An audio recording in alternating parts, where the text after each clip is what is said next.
desejo saludar a todos os presentes e a mis amigos, amigas e companheiros, companheiras, com quem estou encantada de estar acá, e a los nuevos amigos e amigas que empezamos, ojalá, um trajeto, um recorrido largo de amistad em nossas vidas. Vou começar então. Em seu quaderno de la cárcel número 11, Gramsci sostiene que existe uma unidade inseparável entre a filosofia, ciências humanas e sociais. Propongo que adoptemos um enfoque de contextualização histórica que ha sido toda uma marca deste evento, considerando a relação entre praxis e educação desde a perspectiva da transformação social e, por supuesto, com toda a certidumbre, também desde a perspectiva de uma ética e de uma humanidade. Esta apresentação se divide em 3 partes. Em la primeira, com uma breve apresentação de nossa posição respeito à educação e alguns aspectos.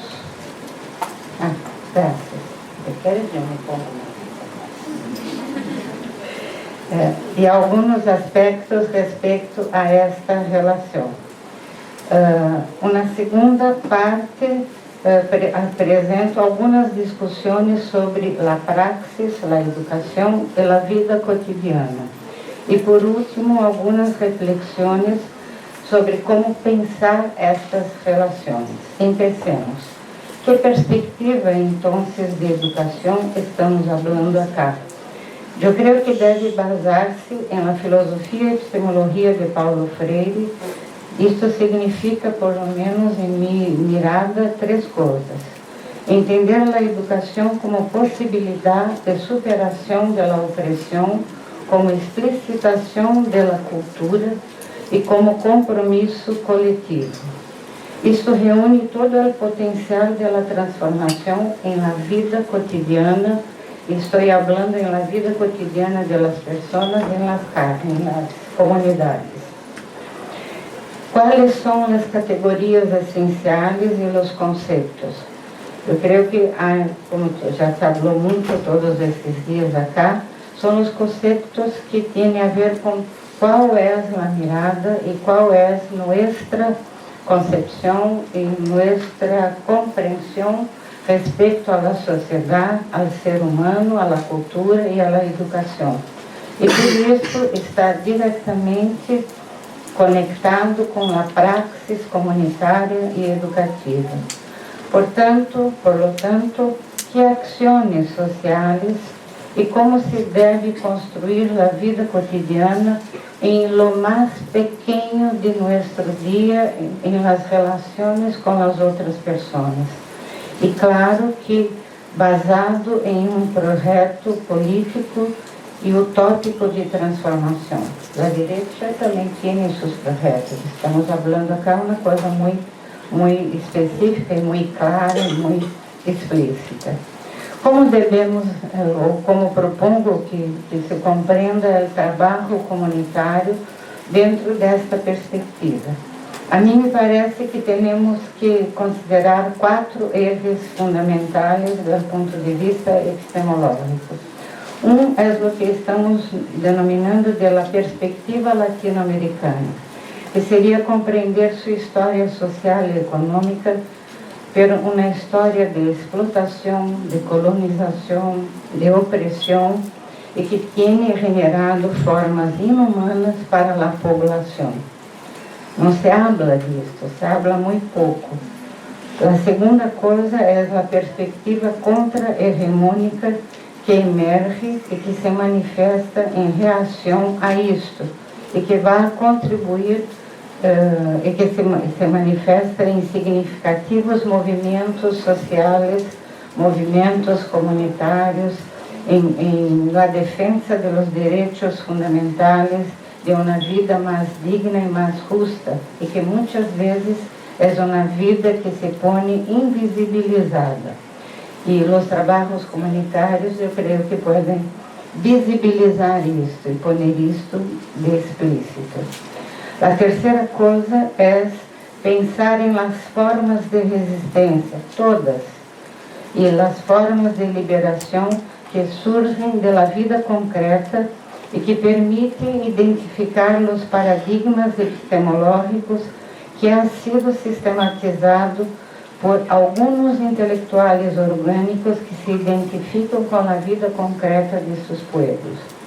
E por último, uma divisão mais didática solo, é que estas propostas estão fundamentadas, estão baseadas em los fundamentos da filosofia de Paulo Freire, da filosofia da liberação, em el trabalho das comunidades eclesiais de base, por exemplo, todos os trabalhos em Brasil têm uma marca muito forte com uma outra igreja e temos representantes muito fortes, por lo menos nas décadas do século passado, em los movimentos de resistência todos, em los movimentos de luta e como os pueblos originários, as mulheres, os desempregados, os migrantes, as comunidades afrodescendentes e tantos outros mais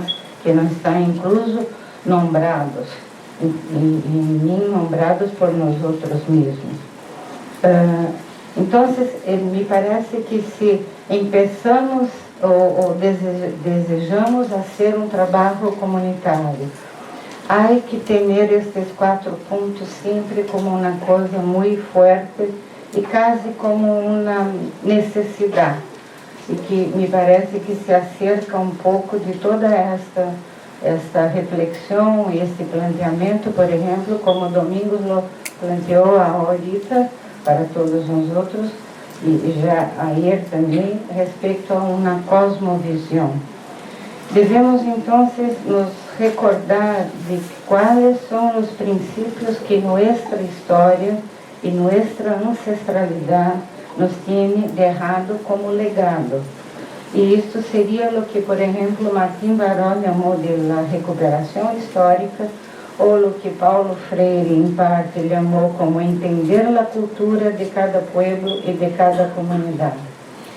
Assim, o trabalho comunitário poderia ser entendido como um espaço e um contexto em los quais se deve levar a cabo a ação cotidiana coletiva, como uma dinâmica na qual diferentes atores sociais devem ser escutados e incorporados, pero em los processos de tomada de decisão da planificação de lo que se vai fazer.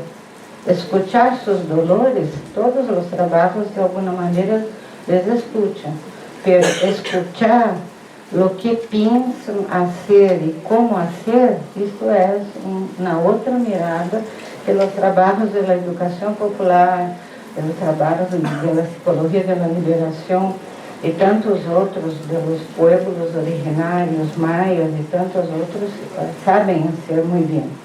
E também considerar o trabalho comunitário como um espaço de prática profissional em que as diferentes formas de atuar e intervenir puedan explicitar por que e para quem estão trabalhando. Há que explicitar e há que dar visibilidade muito clara a nossas concepções ontológicas que estão a guiar nossas práticas dentro de los trabalhos. Quais são os retos, os desafios das práticas comunitárias? Como garantizar que a participação e o compromisso dos diferentes atores sociais estejam de hecho acontecendo e materializando e reforçando uma convivência que seja de hecho comunitária e que esteja basada na justiça, na dignidade e uma proposta de solidariedade humana. Neste cenário, a construção de redes comunitárias é um ponto central. E, então, um dos desafios também é como fazer isto em las ações cotidianas dentro das estratégias de supervivência e resistência, afrontando a explotação e a opressão de uma sociedade capitalista e que solamente reforça o individualismo, o egoísmo, a envidia e todas as outras coisas.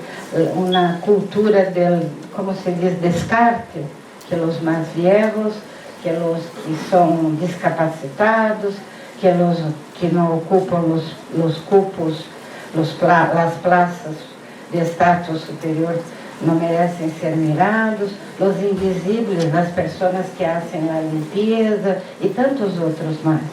Há que mirar isto, porque as coisas pequenas em as ações de nossas relações vão a dizer como é nossa mirada do mundo, respeito ao mundo. E uma pergunta que acostumamos a fazer é como e por que os trabalhos avançam. Pero temos que nos perguntar também por que não avançam, ou por que se paralisam, ou por que retrocedem. Eu penso que temos que considerar acá duas formas. Estou falando de dois fenômenos que um se refere dentro da realização dos trabalhos comunitários. Hoje em dia podemos ver um número cada vez maior de práticas e trabalhos comunitários que se levam a cabo em muitos contextos.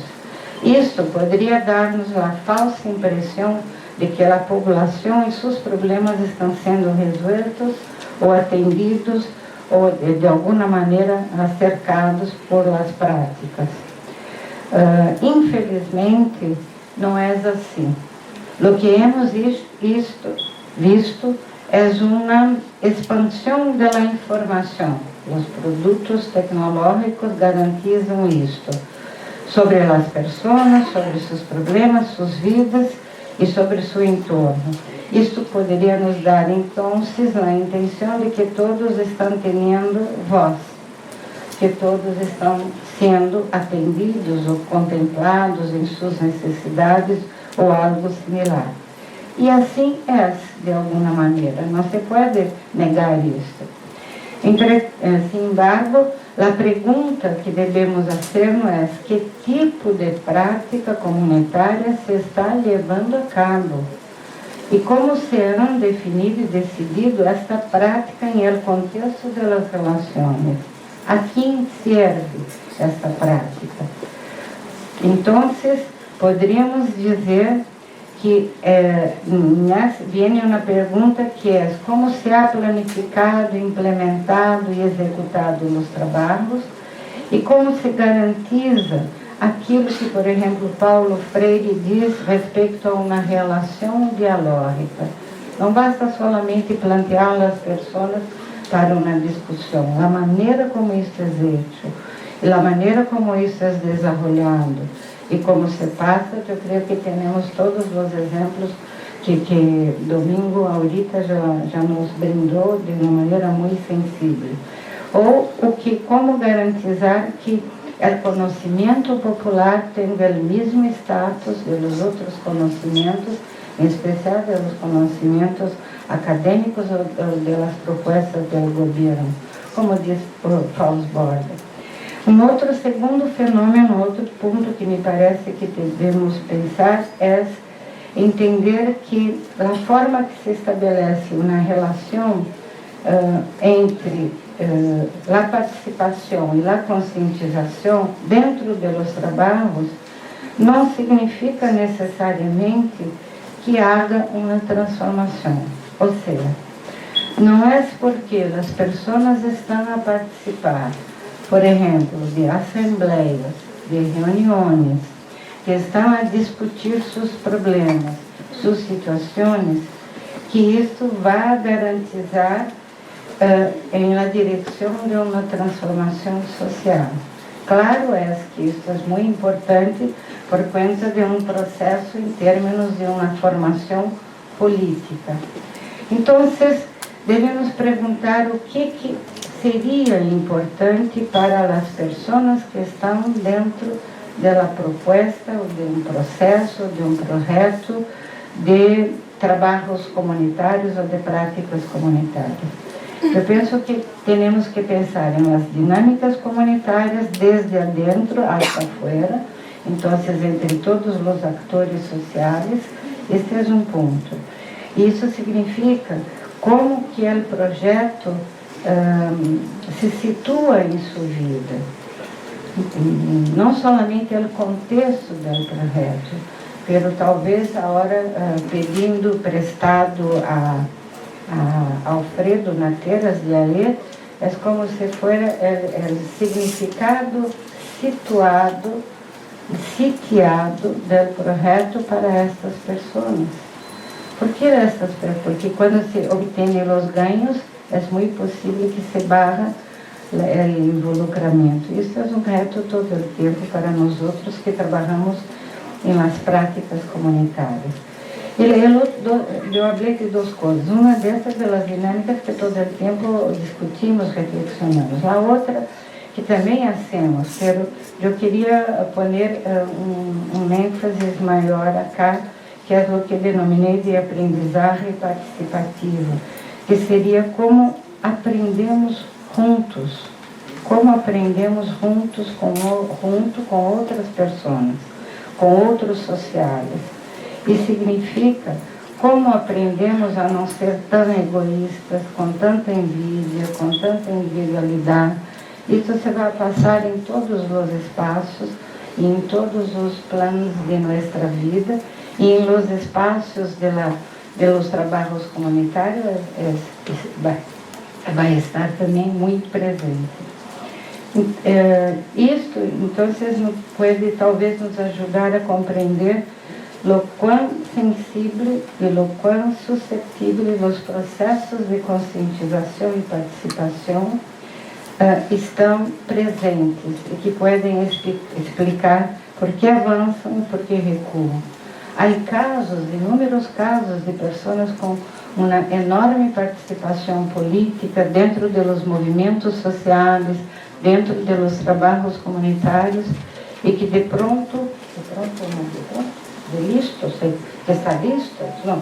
súbito, em um momento em sua vida, desistem. Não há falecido, desistem, não creem mais, são liderazgos. O que passa? Não compreendemos isso é uma coisa que pode nos impactar porque é um liderazgo, por isso se passa todo o tempo com a gente, todo o tempo com nós outros em nossa vida. Quantas e quantas vezes nos perguntamos se estamos certos, no caminho certo, na direção certa. Tem a ver com isso, é um pouco isso. Isso é um pouco que alguns autores e alguns estudiosos dentro dessa mirada, incluso Adolfo Sánchez Vázquez, que vocês conhecem muito bem, que hace uma reflexão respeito à praxis e à vida cotidiana, e os diferentes tipos de praxis. Tudo isso, então, passo ao momento 2, porque falar de praxis e educação em um trabalho comunitário. E tudo, claro, que orientado por uma ética que seja humana e de la liberação. Como se transforma esta relação trabalho comunitário e educação em praxis? Em uma praxis que tem, por lo menos, 3 coisas, me parece. Que há que ter uma utopia, como se fosse uma meta, uma mirada para a transformação de hecho. Uma segunda coisa, que seja uma praxis que genere de hecho, involucramento, compromisso com cambio em las relações.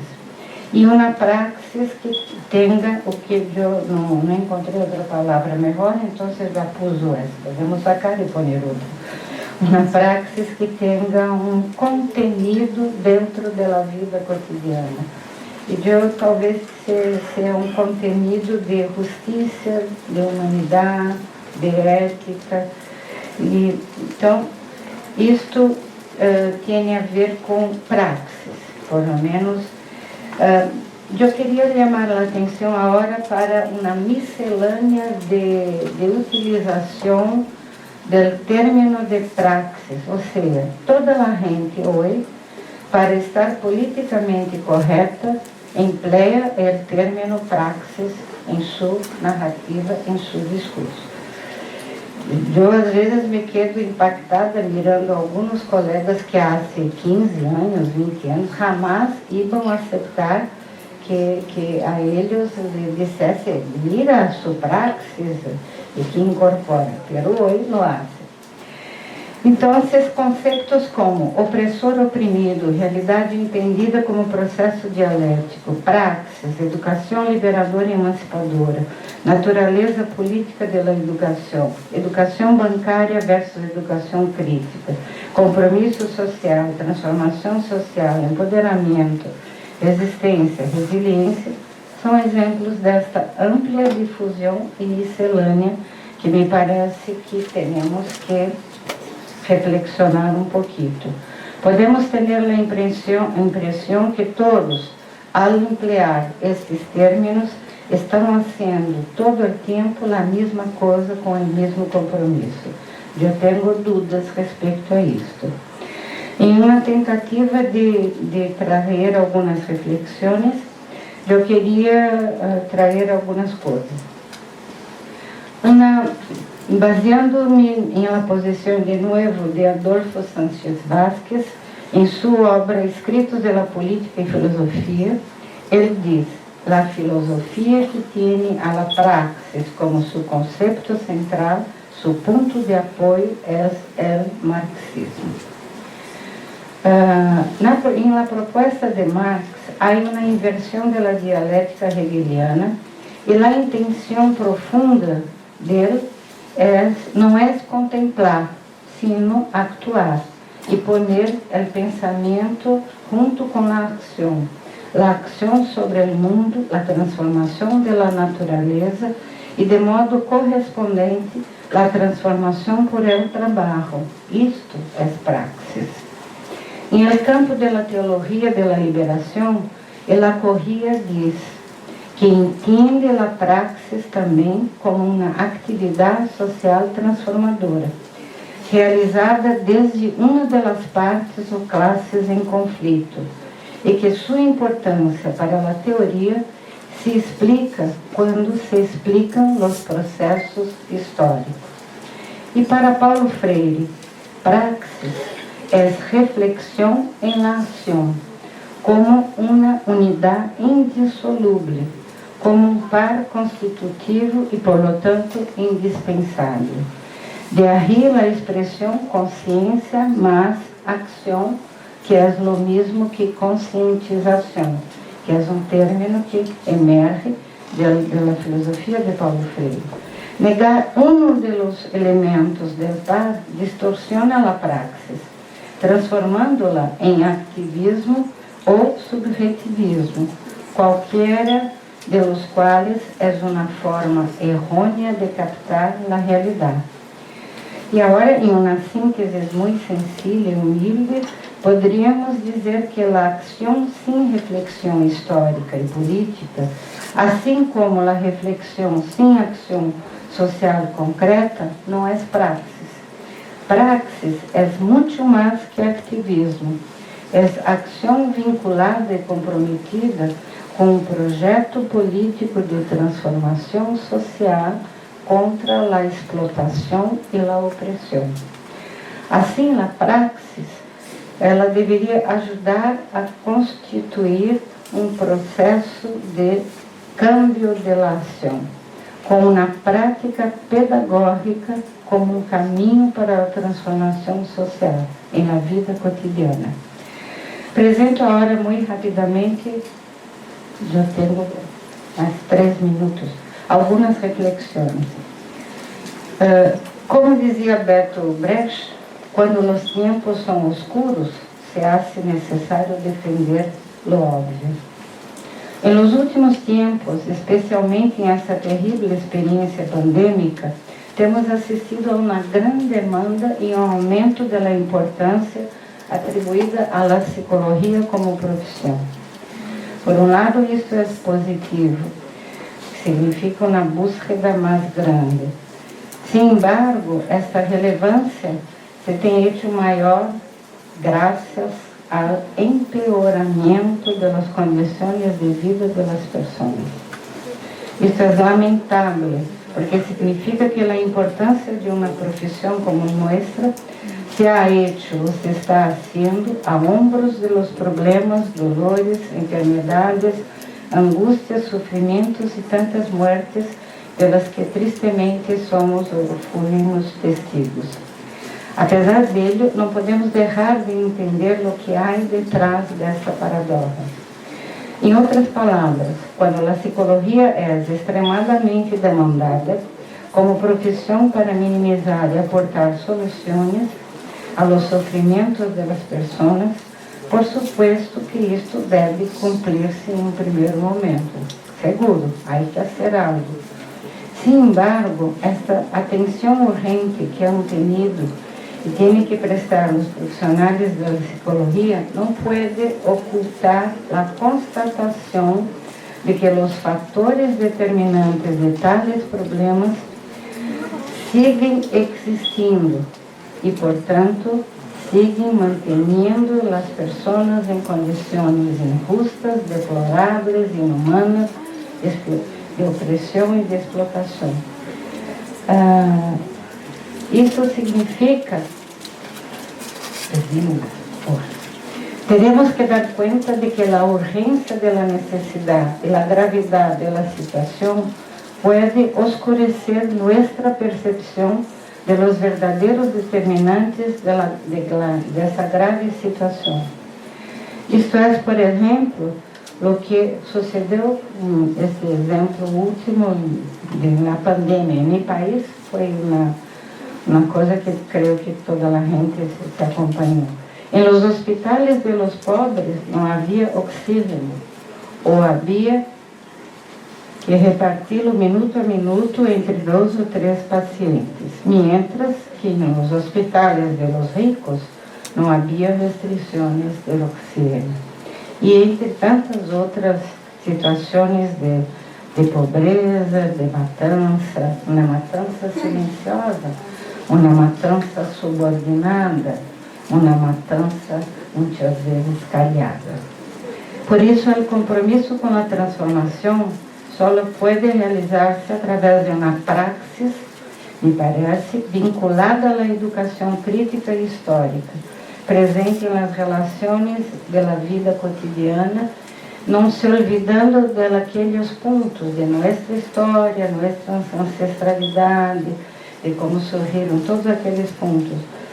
Quer dizer, fazer uma psicologia que pueda ser uma psicologia que agregue todas estas reflexões e posições que temos debatido todos esses dias acá. Diz Paulo Freire, existir humanamente é pronunciar el mundo, é transformá-lo. Os homens não se hacen em el silêncio, sino em la palavra, em el trabalho, em la acção, em la reflexão. Agrego acá uma frase que me recordei ahorita, de Inácio Martín Baró, que diz que el olvido é o alimento de la injustiça. Por isso devemos saber construir caminhos que se aprendem em dia a dia, na vida cotidiana e juntos.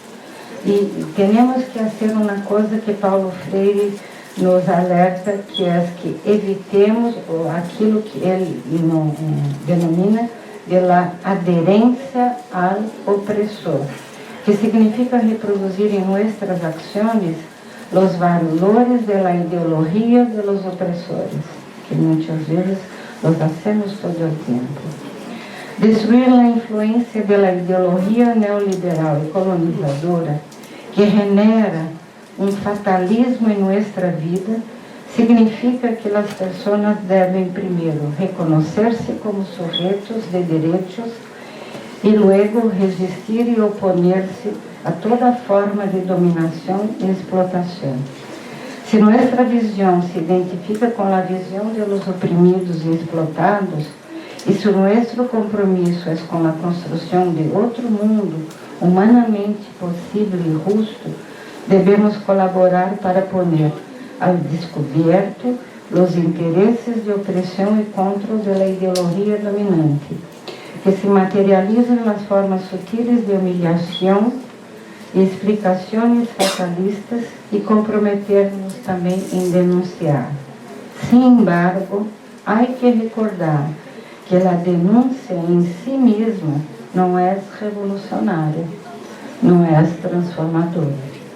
Necessitamos trabalhar por uma utopia possível e alcançável, transformando-a em um projeto que se concrete em la praxis cotidiana de maneira coletiva. Para concluir, e gostaria de reafirmar nossa posição com estas palavras que não são minhas. São de uma pessoa que a mim muito querida e muito, eu creio que a todos nós outros. Diz, empiezam as comidas. A praxis de liberação está orientada por la esperança de construir um mundo simétrico em donde o respeito à diferença seja seu fundamento, entanto que base para a constituição do comunitário. Em esse sentido, construir uma disciplina orientada hacia a comunidade requer de um sonho de liberação em el qual os oprimidos excluídos desapareçam e as contradições opressor-oprimido e explotador-explotado sejam superadas. Estas são palavras que estão na página 56 de um livro de 2007, em um capítulo que se chama Ciência, Ética e Prática Psicológica, em um livro que se chama Psicologia, Globalização e Desenvolvimento em América Latina, e que foi escrito por Jorge Mário Flores. Muito obrigada.